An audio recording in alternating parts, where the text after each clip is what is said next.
নবী যখনই কোনো নালা নর্দমার প্রস্তরাজির নিকট দিয়া যাইতেন, পাথরের নিকট দিয়া যাইতেন, গাছের নিকট দিয়া যাইতেন, তখন সেইগুলা আসসালামু আলাইকুম ইয়া নবিয়াল্লাহ বলে বলে নবীকে সালাম দিত।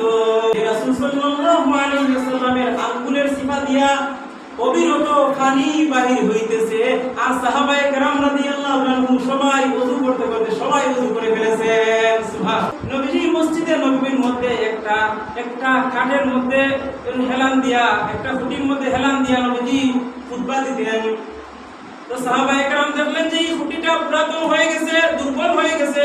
এর কয়েকজন মিলিয়া সাহাবায়ে কেরামরা একটা নতুন মিম্বর বানাইলেন, যেই মিম্বরের উপর উঠিয়া রাসূল খুতবা দিলেন। রাসূল করিম সাল্লাল্লাহু আলাইহি ওয়াসাল্লামের জন্য মিম্বর বানানো হলো। মিম্বর বানানোর পরে যখন নতুন মিম্বরের উপর রাসূল খুতবা দিলেন, তখন এই পুরাতন খুঁটিটা সে উষ্টির যে কান্নার আওয়াজ হয়, সেই উষ্টির কান্নার আওয়াজের মতো সে ক্রন্দন শুরু করে দিয়েছে। আল্লাহু আকবার। কারণ খুঁটিটা মনে মনে আফসোস করে, হায় রে, তারা তো নতুন মিম্বর বানিয়ে দিয়েছে, এখন তো আগে তো রাসূল আমার উপরে টেস্ট দিয়া হেলান দিয়া খুতবা দিতেন, এখন তো আর আমার রাসূল তো আমাকে আর টেস্ট দিয়া খুতবা দিবেন না। সেই দুঃখে, সেই বিরহে এই খুঁটিটা কান্না শুরু করে দিয়েছে। সেই কান্নার আওয়াজ রাসূলও শুনেছেন, উপস্থিত মজলিসে যারা ছিল সবাই শুনেছে। আল্লাহু আকবার। তো এটা হচ্ছে নবীজির মুজিজা। এরপর এই খুঁটির কান্না তো বন্ধ হতে হবে। রাসূল করিম সাল্লাল্লাহু আলাইহি ওয়াসাল্লাম কি করলেন? মিম্বর থেকে নামলেন, নামার পরে যখন এই খুঁটির মধ্যে রাসূল হাত দিলেন, স্পর্শ করলেন, সাথে সাথে এই কান্না বন্ধ হয়ে গেছে। নবী করিম সাল্লাল্লাহু আলাইহি ওয়াসাল্লামের হাতের মধ্যে কঙ্কর সুবহানাল্লাহ জপেছে, যেটা আরবি ভাষায় লেখেন সাব্বাহাল্লাহ বিআইদিহিল হাসা ফাওয়াহু মান হুনাকা ওয়া কাল। হযরত আবু যর রাদিয়াল্লাহু তাআলা থেকে বর্ণিত, রাসূল করিম সাল্লাল্লাহু আলাইহি ওয়াসাল্লাম একবার এক স্থান থেকে আসতেছেন। হযরত আবু যর নবীজি আসতে দেখিয়া আবু যর রাসূল করিম সাল্লাল্লাহু আলাইহি ওয়াসাল্লামের কাছাকাছি গেলেন, নিকটবর্তী হইলেন। নবীজি নিকটবর্তী হইয়া হযরত আবু যর রাদিয়াল্লাহু তাআলা বসলেন, নবীজিও বসলেন। কিছু পরে হযরত আবু বকর সিদ্দিক রাদিয়াল্লাহু তাআলা আসলেন। আবু বকর সিদ্দিক রাদিয়াল্লাহু তাআলা আসিয়া নবীকে সালাম দিয়া বসে পড়লেন। এর কিছু পরে হযরতে ওমর রাদিয়াল্লাহু তাআলা ও হযরতে উসমান রাদিয়াল্লাহু তাআলা আসলেন। তারাও এসে নবীজির দরবারে বসে পড়লেন। রাসূল করিম সাল্লাল্লাহু আলাইহি ওয়াসাল্লাম মাটি থেকে 7টি কঙ্কর নিলেন, পাথরের টুকরা কঙ্কর নিলেন। কঙ্কর নেওয়ার পরে রাসূল করিম সাল্লাল্লাহু আলাইহি ওয়াসাল্লাম মুষ্টিবদ্ধ করলেন। মুষ্টিবদ্ধ করার পরে রাসূল করিম সাল্লাল্লাহু আলাইহি ওয়াসাল্লাম বললেন, রাসূল করিম সাল্লাল্লাহু আলাইহি ওয়াসাল্লাম সাহাবায়ে কেরাম সবাই দেখলেন, শুনলেন যে রাসূলের এই হাতে মুষ্টিবদ্ধ করার পরে এই কঙ্করগুলো সুবহানাল্লাহ সুবহানাল্লাহ বলতে শুরু করে দিয়েছে। এরপরে রাসূল করিম সাল্লাল্লাহু আলাইহি ওয়াসাল্লাম এই কঙ্করগুলো হযরত সিদ্দিক আকবর আবু বকর রাদিয়াল্লাহু তাআলা এর হাতে দিলেন। আবু বকর রাদিয়াল্লাহু তাআলা হাতে নিলেন। নেওয়ার পরে দেখা যায় সেখানেও সুবহানাল্লাহ পড়া শুরু করে দিয়েছে। এই কঙ্করগুলো যখন আবু বকর রাদিয়াল্লাহু তাআলা হাত থেকে রাখলেন, আবার সুবহানাল্লাহ পড়া বন্ধ করে দিয়েছে তসবিহগুলো। ঠিক অনুরূপভাবে ওমর রাদিয়াল্লাহু তাআলা বেলায় হয়েছে। সুবহানাল্লাহ। শুধু তাই না, রাসূল করিম সাল্লাল্লাহু আলাইহি ওয়াসাল্লাম এর যখন খাবারের মধ্যে বসতেন, খাবারের দস্তরখানার মধ্যে খাবারেও সুবহানাল্লাহ সুবহানাল্লাহ পড়া শুরু করে দিয়েছে। আর কবি বলেন ওয়াতআমু হিনা ইউদা ইনদাহু সাব্বাহাল্লাহ ফামা আনহু গাফাল। রাসূল করিম সাল্লাল্লাহু আলাইহি ওয়াসাল্লাম যখন খাবার খাইতেন, খাবারের মধ্যে যে খাদ্য ছিল এই খাবারও তাসবিহ পড়া থেকে বিরত থাকতো না, সেই খাবারও সুবহানাল্লাহ সুবহানাল্লাহ পড়তে থাকতো। সুবহানাল্লাহ। একবার রাসূল করিম সাল্লাল্লাহু আলাইহি ওয়াসাল্লামের নিকট সারিদ নামক খাদ্য আনা হলো। সারিদ বলা হয় গোশতের ঝোল, তার মধ্যে রুটি টুকরা টুকরা করে গোশতের ঝোলের মধ্যে ভিজাইয়া পরে টুকরা নিয়ে খাইয়ে যে একটা স্বাদ হয়, যে খাদ্য হয়, সেটাকে বলা হয় সারিদ। রাসূল করিম সাল্লাল্লাহু আলাইহি ওয়াসাল্লামের সময় এই সারিদ নামক খাদ্য খাওয়া হতো। এটা আমরা বর্তমানে খাইতে পারি। আমি যদি এখনো খাই যে রাসূল সাল্লাল্লাহু আলাইহি ওয়াসাল্লাম খেয়েছেন এইভাবে গোশতের ঝোল, তার মধ্যে রুটি টুকরা টুকরা করিয়া এই টুকরা তুলে তুলে খাওয়া, এটা রাসূল খেয়েছেন। তো আমিও যদি খাই, এটা একবার খাবেন, রাসূলের সুন্নাত হিসেবে, রাসূলের মহব্বত, যে রাসূল খেয়েছেন আমিও খাই। তো সারিদ নামক খাদ্য রাসূলের সামনে আনা হলো। রাসূল করিম সাল্লাল্লাহু আলাইহি ওয়াসাল্লাম উপবিষ্ট সামনে উপস্থিত সাহাবায়ে কেরামদেরকে বললেন, এই সারিদ নামক খাদ্য, সে সুবহানাল্লাহ সুবহানাল্লাহ পড়তেছে। সাহাবায়ে কেরাম জিজ্ঞাসা করলেন, ইয়া রাসূলুল্লাহ, ইয়া হাবিবাল্লাহ, খাদ্য যে সুবহানাল্লাহ পড়তেছে, আপনি কি তা শুনতেছেন এবং বুঝতে পারতেছেন কিনা? রাসূল করিম সাল্লাল্লাহু আলাইহি ওয়াসাল্লাম বলেন, হ্যাঁ, আমি খাদ্যের সুবহানাল্লাহ আমি নিজ কানে শুনতেছি। সুবহানাল্লাহ। এরপরে রাসূল করিম সাল্লাল্লাহু আলাইহি ওয়াসাল্লাম একজনকে দায়িত্ব দিলেন যে তুমি আরেকজনের নিকট নিয়ে যাও এই খাদ্যগুলা। তো আরেকজনের নিকট যখন নেওয়া হলো, তখন সেই ব্যক্তিও তার নিজের কানে সুবহানাল্লাহর আওয়াজ শুনেছে। এর পরবর্তীতে আরেকজনের নিকট এই খাদ্যের পাত্রটা নিয়ে যাওয়া হয়েছে। ওই ব্যক্তিও যখন এই তার নিকট খাদ্যের পাত্র নিল, তখন সেই ব্যক্তিও সুবহানাল্লাহর আওয়াজ শুনতে পেল। শুধু তাই না, এর পরবর্তীতে এই মজলিসের মধ্যে একজন রাসূল সাল্লাল্লাহু আলাইহি ওয়াসাল্লামকে আবেদন করলেন, ইয়া রাসূলুল্লাহ, ইয়া হাবিবাল্লাহ, মজলিসের মধ্যে যারা আছে সবাই যেন সুবহানাল্লাহর আওয়াজ শুনে। সবাইকে যদি সবার নিকট যদি এই পাত্রটা নেওয়া হতো, তাহলে কতই না ভালো হতো। রাসূল করিম সাল্লাল্লাহু আলাইহি ওয়াসাল্লাম অনুমতি দিলেন না, বললেন, না না না, সবার নিকট আর নেওয়া যাবে না। যদি সবার নিকট এই পাত্রটি নেওয়া হয়, হতে পারে কোনো ব্যক্তির নিকট গিয়া এই সুবহানাল্লাহ বলা বন্ধ হয়ে যাবে, আর সমস্ত মানুষের সামনে সে লজ্জিত হবে যে পাপী হওয়ার কারণে তার নিকট সুবহানাল্লাহ বন্ধ হয়ে গেছে। এরপরে রাসূল সাল্লাল্লাহু আলাইহি ওয়াসাল্লাম কি করলেন? নবীজি বললেন, এই পাত্র আমার নিকট নিয়ে আসো। পরবর্তীতে রাসূলের নিকট এই পাত্রটি নিয়ে আসা হলো। সুবহানাল্লাহ। এজন্য রাসূলুল্লাহ আমার নবী করিম সাল্লাল্লাহু আলাইহি ওয়াসাল্লামের অসংখ্য অগণিত মুআজিজা। নবী করিম সাল্লাল্লাহু আলাইহি ওয়াসাল্লাম যখন পথের দিয়ে হাঁটিয়া যাইতেন, কোন গাছের নিকট দিয়ে হাঁটিয়া যাইতেন, কোন পাথরের নিকট দিয়ে হাঁটিয়া যাইতেন, এই পাথরগুলা, গাছগুলা তাদের জবান আল্লাহ তাআলা খুলে দিয়েছেন। তারা নবীকে আওয়াজ দিয়া আসসালামু আলাইকা ইয়া নবিয়াল্লাহ, আসসালামু আলাইকা ইয়া হাবিবাল্লাহ বলে তারা সালাম দিত। আরবি কবি বলেন, সাল্লামাত আহজারু ওয়াদিন ইদরাআত ইয়া নবিয়াল্লাহ ফালা তাস্তাহিল। আরবি কবি বলেন, নবী যখন ওই কোন নালা নর্দমার প্রস্তরাজির নিকট দিয়া যাইতেন, পাথরের নিকট দিয়া যাইতেন, গাছের নিকট দিয়া যাইতেন, তখন সেইগুলা ইয়া নবিয়াল্লাহ, আসসালামু আলাইকুম ইয়া নবিয়াল্লাহ বলে বলে নবীকে সালাম দিত। সুবহানাল্লাহ। নবী করিম সাল্লাল্লাহু আলাইহি ওয়াসাল্লাম ডানে চান, বামে চান, চাইয়া দেখেন কোনো মানুষ নাই যে রাসূলকে সালাম দিল। আওয়াজটা কোথায় থেকে আসলো? পরবর্তীতে দেখা গেল এটা মানুষের আওয়াজ নয়, এটা হচ্ছে পাথরের আওয়াজ, গাছের আওয়াজ। সুবহানাল্লাহ। নবী সাল্লাল্লাহু আলাইহি ওয়াসাল্লাম একবার এক স্থানের মধ্যে, মজলিসের মধ্যে অনেক সাহাবায়ে কেরাম উপস্থিত, সবাই ওযু করার প্রয়োজন।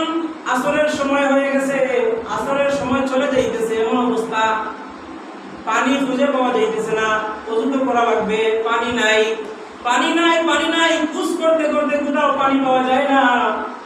একটা পাত্রের মধ্যে সামান্য পানি ছিল।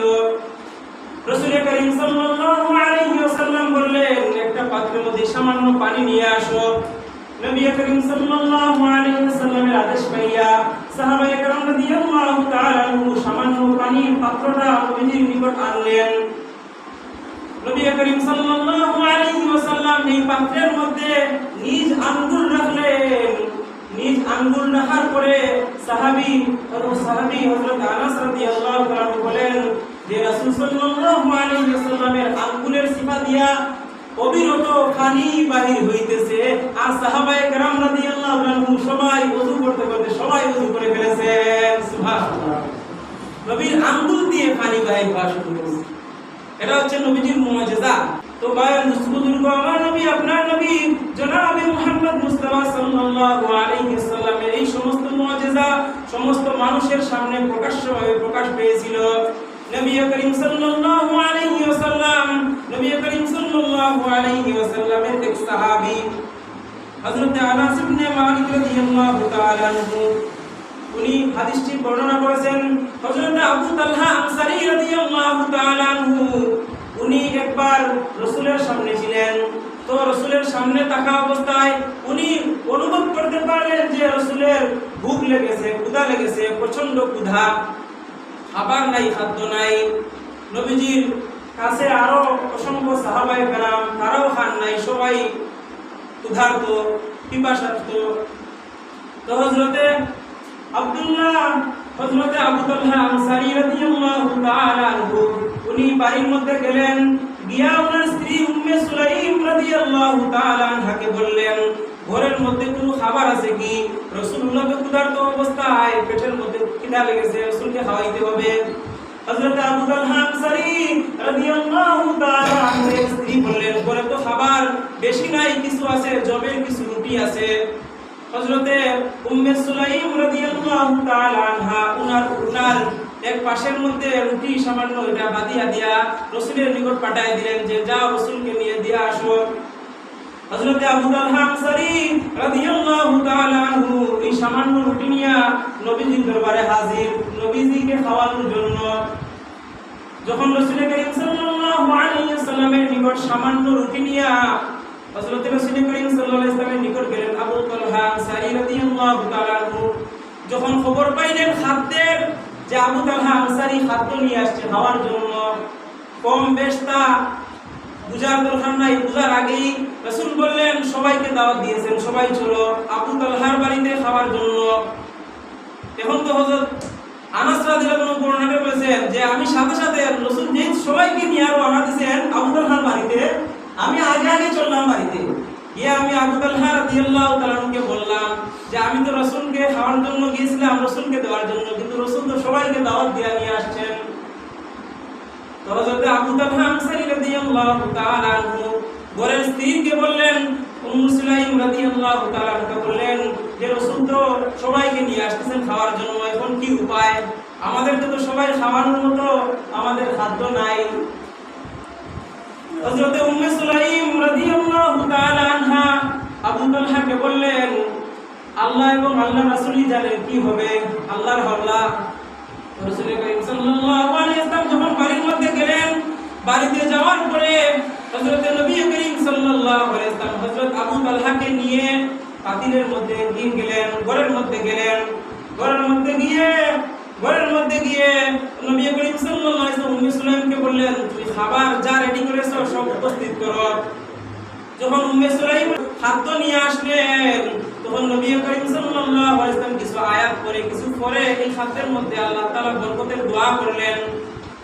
তো রাসূল করিম সাল্লাল্লাহু আলাইহি ওয়াসাল্লাম দোয়া করলেন, দোয়ার পরে বলা হলো যে এই রুটিকে টুকরা টুকরা করো।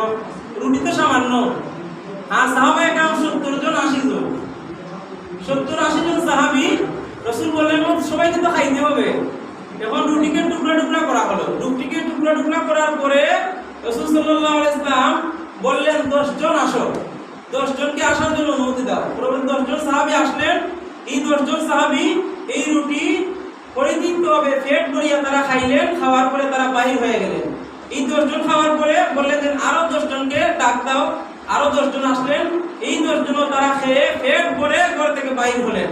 এরপরে আরো 10 জন, এভাবে 10 জন করে 70-80 জন, হাদিসের মধ্যে এসেছে 70 জন বা 80 জন সাহাবায়ে কেরাম সবাই এই সামান্য রুটি রাসূলের দোয়ার বরকতে সবাই পেট ভরে খেয়েছেন। সুবহানাল্লাহ। এজন্য নবীর বুজুর্গ, এটা হচ্ছে নবীজি সাল্লাল্লাহু আলাইহি ওয়াসাল্লামের মুআজিজা। নবী করিম সাল্লাল্লাহু আলাইহি ওয়াসাল্লামের এই সমস্ত মুআজিজা হাদিসের পাতায় পাতায় ফুলে ফুলে আল্লাহর হাবিব বর্ণনা করেছেন, সাহাবায়ে কেরাম বর্ণনা করেছেন। বুখারী শরীফের মধ্যে এই সমস্ত মুআজিজা এসেছে, তিরমিজি শরীফের মধ্যে এই সমস্ত নবী করিম সাল্লাল্লাহু আলাইহি ওয়াসাল্লামের মুআজিজাগুলো স্পষ্টভাবে এসেছে।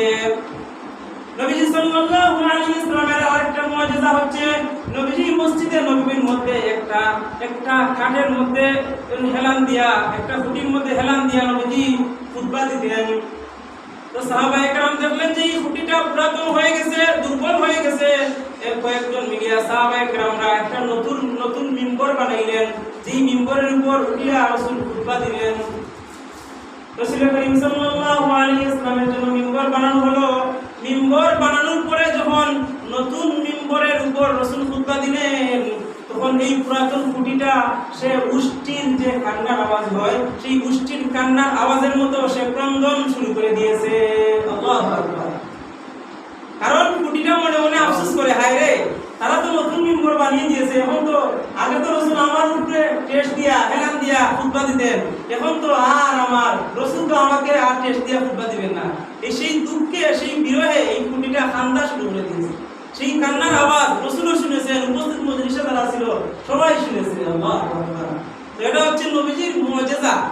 এরপর এই খুঁটির কান্না তো বন্ধ হতে হবে। রাসূল করিম সাল্লাল্লাহু আলাইহি ওয়াসাল্লাম কি করলেন?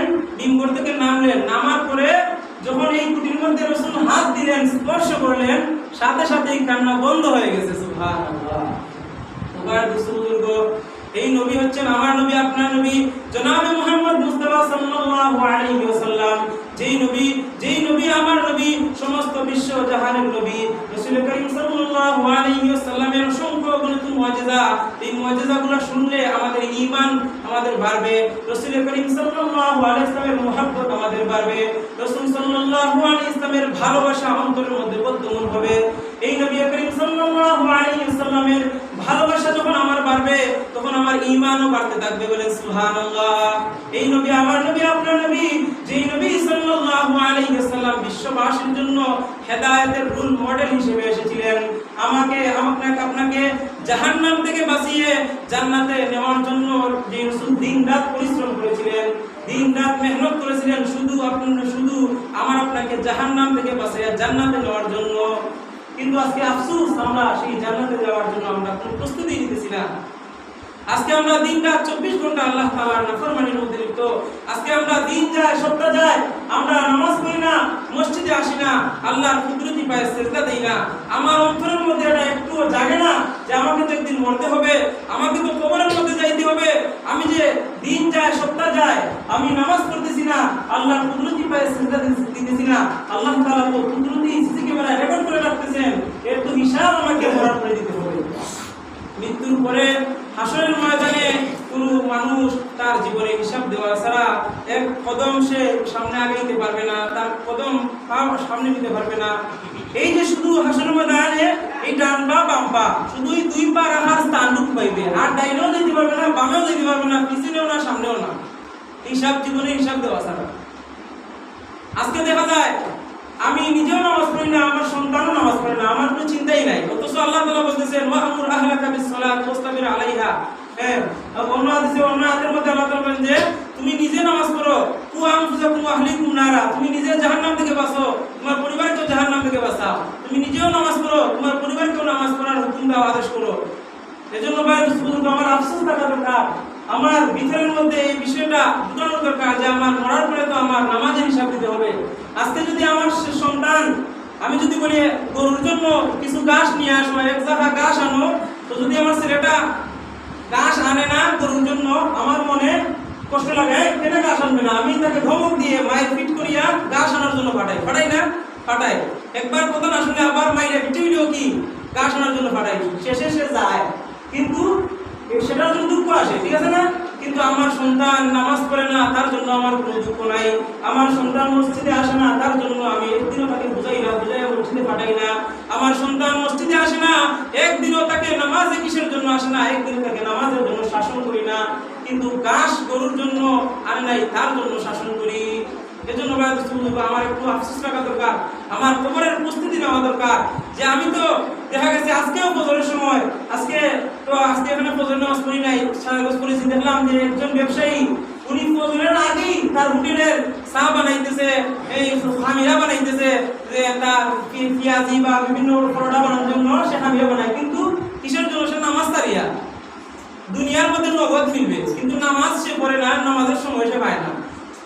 এজন্য সে কি বুঝে? যে নগদ লাভ বুঝে, কিন্তু মরার পরে যে আমাকে আসল লাভ, এই নামাজ আমাকে জাহান্নাম থেকে বাঁচাইবে, তার লাভ আমার ভিতরে নাই। এই সামান্য দুনিয়ার গরম, এই গরমে আমরা সহ্য করতে পারতেছি না।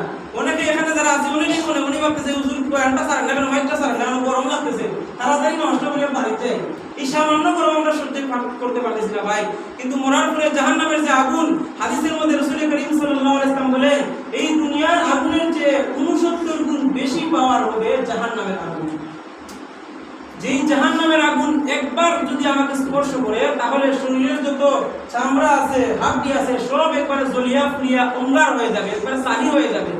মনে মনে ভাবতে পারি সালি হওয়ার পরে তো শেষ, না না, শেষ নাই। এই সালি থেকে আল্লাহ তাআলা আবার নতুন শরীর পাঠাইবেন, আবার এই শরীরকে জ্বালাইবেন, আবার শরীর পাঠাইবেন, আবার জ্বালাইবেন, এইভাবে জাহান্নামীদেরকে শাস্তি দেওয়া হবে।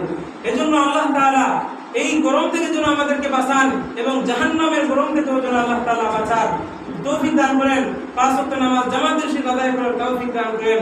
ওয়া আখিরু দাওয়ানা আলহামদুলিল্লাহি রাব্বিল আলামিন।